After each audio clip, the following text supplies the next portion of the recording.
kudune damkar iki. Lah iki kudune damkar, nek ora damkar ya ora iso no. Few moments later.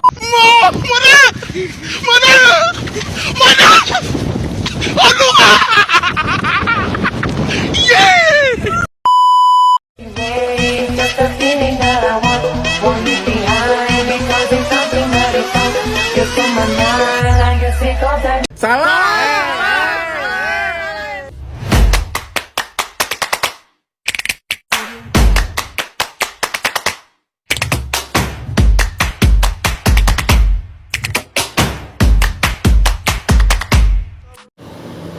Perkenalkan, nama saya Anggun Ronauli dengan NIM 3233121054. Saya dari kelas B reguler 2023 jurusan Pendidikan Sejarah. Di sini saya membuat video untuk memenuhi tugas-tugas KKNI yang diberikan oleh Ibu Najwa. Di sini saya akan memaparkan beberapa informasi yang saya tahu mengenai buku yang diberikan oleh Ibu Najwa, yaitu buku India Bangkitnya Raksasa Baru Asia dan isu-isu kontemporer. Akan tetapi saya akan menerangkan yaitu buku-buku isu kontemporer di kawasan Asia Selatan tersebut.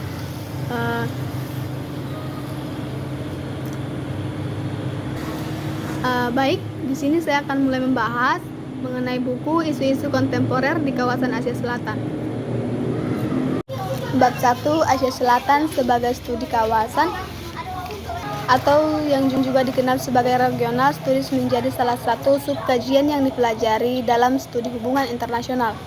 Secara umum, dapatlah kita pahami bahwa studi kawasan adalah sebuah tema yang sangat besar karena mempelajari berbagai aspek dari sebuah kawasan atau region yang meliputi aspek geografis, politik, historis, sosial, ekonomi, dan budaya, dan lain-lain.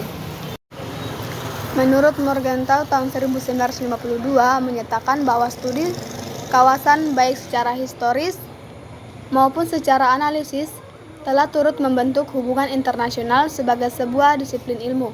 Studi kawasan yang dipelajari saat ini banyak berutang kepada kebutuhan praktis untuk mempersiapkan tentara yang akan ditugaskan ke luar negeri pada masa Perang Dunia Kedua. Para anggota angkatan bersenjata yang akan ditugaskan tersebut harus secepat mungkin dapat berkenalan dengan bahasa, geografi, budaya, dan sejarah negara-negara tersebut. Pelatihan yang diterapkan pada para tentara ini tidak hanya untuk mencapai tujuan praktis pada masa itu, namun turut membangun sebuah fokus intelektual yang dapat diperoleh dari upaya untuk memahami daerah asing dan memahami karakteristik serta masalah-masalah di kawasan tersebut untuk dapat ditetapkan metode yang relevan dari berbagai disiplin ilmu. Yang menyebabkan kawasan ini menarik untuk dipelajari, pertama dengan jumlah penduduk lebih dari 1,6 miliar atau hampir seperempat penduduk bumi. Anak benua India bahkan akan menjadi negara yang terpadat penduduknya di tahun 2023. Kedua, negara-negara di kawasan ini mulai menunjukkan perannya dalam perekonomian dunia, terutama dalam hal pertumbuhan industri teknologi informasi dan peran anak benua dalam manufaktur dan ekspor. Begitu juga dalam industri budaya. Film Bollywood memiliki penonton internasional dan diaspora Asia Selatan mengembangkan jejak dalam kehidupan ekonomi, politik, dan sosial, khususnya di Amerika. Selain itu, kawasan ini menjadi penting bagi kepentingan strategis Amerika untuk terutama dalam bidang keamanan. Peristiwa tersebut mendorong kesadaran setiap warga Amerika Serikat dan Eropa terhadap kawasan ini, di mana wilayah perbukitan terpencil Pakistan dicurigai sebagai tempat persembunyian dan tumbuh kembang kelompok terorisme yang merupakan musuh bagi Amerika Serikat dan juga bagi orang-orang Asia Selatan. Dan selama 150 tahun ke depan, Portugis menguasai perdagangan dan mengontrol kawasan tersebut. Pada tahun 1600, Ratu Elizabeth yang pertama mengeluarkan sebuah piagam yang menyetujui terbentuknya East India Company. Di tahun 1612, Inggris mulai memasuki dan secara perlahan mulai menguasai India dengan mendirikan markas di Surat atau Gujarat. Inggris perlahan-lahan membangun kendali atas India di hadapan Portugis. yang sebelumnya sudah ada di kawasan tersebut. Hal ini terjadi karena adanya peningkatan keterkaitan, persaingan, dan ambiguitas dari proses itu sendiri. Dari sisi pembangunan manusia, pertumbuhan ekonomi kawasan Asia Selatan yang berkembang positif sebagai dampak dari sisi pembangunan manusia, pertumbuhan ekonomi kawasan Asia Selatan yang berkembang positif sebagai dampak dari deregulasi pada sektor ekonomi dan telah memberikan iklim baru di kawasan dengan pertumbuhan ekonomi yang mencapai 6% pada awal tahun 1990-an. Bahkan pada tahun 2011, pertumbuhan ekonomi kawasan ini tumbuh 7 sampai dengan 9%. Bank Dunia pada tahun 2013. Ketidakpuasan terhadap reformasi undang-undang yang ditawarkan oleh Inggris melahirkan ketidakpuasan dan protes dari tokoh nasionalis India. Kongres Nasional India menginginkan lebih banyak power diberikan kepada orang India dan menuntut kemerdekaan. Mahatma Gandhi, yaitu sebagai tokoh nasionalis India pada masa ini, memulai gerakan perlawanan tanpa kekerasan untuk melawan pemerintah Inggris. Protes damai yang dilakukan oleh orang-orang India yang menuntut pemerintah sendiri berujung pada pembantaian Amritsar pada 13 April 1919, ketika pasukan Inggris menembaki para demonstran damai tak bersenjata, menewaskan 379 orang dan melukai 1.200 orang. Peristiwa ini meneguhkan keinginan India untuk meraih kemerdekaan terbebas dari kolonialisme Inggris, meskipun upaya mereka harus menempuh perjalanan panjang.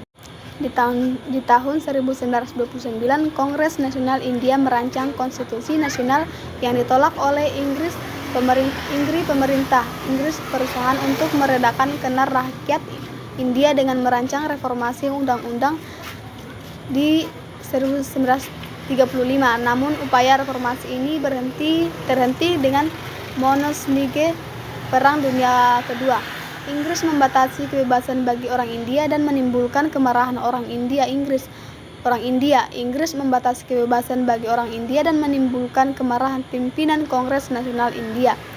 Raja Muda atau Viceroy secara sepihak menyatakan India dalam keadaan perang tanpa berkonsultasi dengan perang pemimpin provinsi atau para pangeran pada masa perang ini. Sementara tokoh Kongres banyak yang ditangkap karena tetap ingin menggulingkan pemerintah Inggris. Liga Muslim justru memberikan dukungan penuh terhadap upaya perang Inggris dan akhirnya mendapat perhatian Inggris. Pada akhirnya, setelah Perang Dunia Kedua berakhir, pemerintah Inggris siap memberikan kemerdekaan pada India. Lord Mountbatten tiba di India pada tahun 1947 sebagai Viceroy baru dan pada tanggal 3 Juni 1947 mengumumkan rencana partisi bagi wilayah jajahan. Provinsi-provinsi India dibagi berdasarkan susunan agama mereka, dengan dua bagian yang tidak bersebelahan, satu di barat dan yang selainnya di timur, bersama-sama ditetapkan sebagai Muslim. Pakistan, provinsi-provinsi lainnya akan menjadi Hindu India. Ke-565 wilayah kerajaan princely status diberi pilihan untuk bergabung dengan negara yang akan bergabung. 72 hari kemudian, India terbagi dan pada tanggal 15 Agustus 1947, kedua negara diberikan kemerdekaan dari Britania Raya. Nantinya dari pemisahan India dan Pakistan ini akan melahirkan pula negara baru, yaitu Bangladesh yang memisahkan diri dari Pakistan di tahun 1971. Sejarah permisahan ini menjadi salah satu tragedi terbesar dalam sejarah.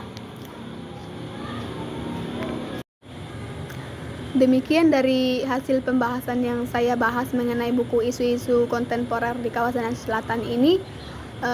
Sekian dari pembahasan saya. Terima kasih.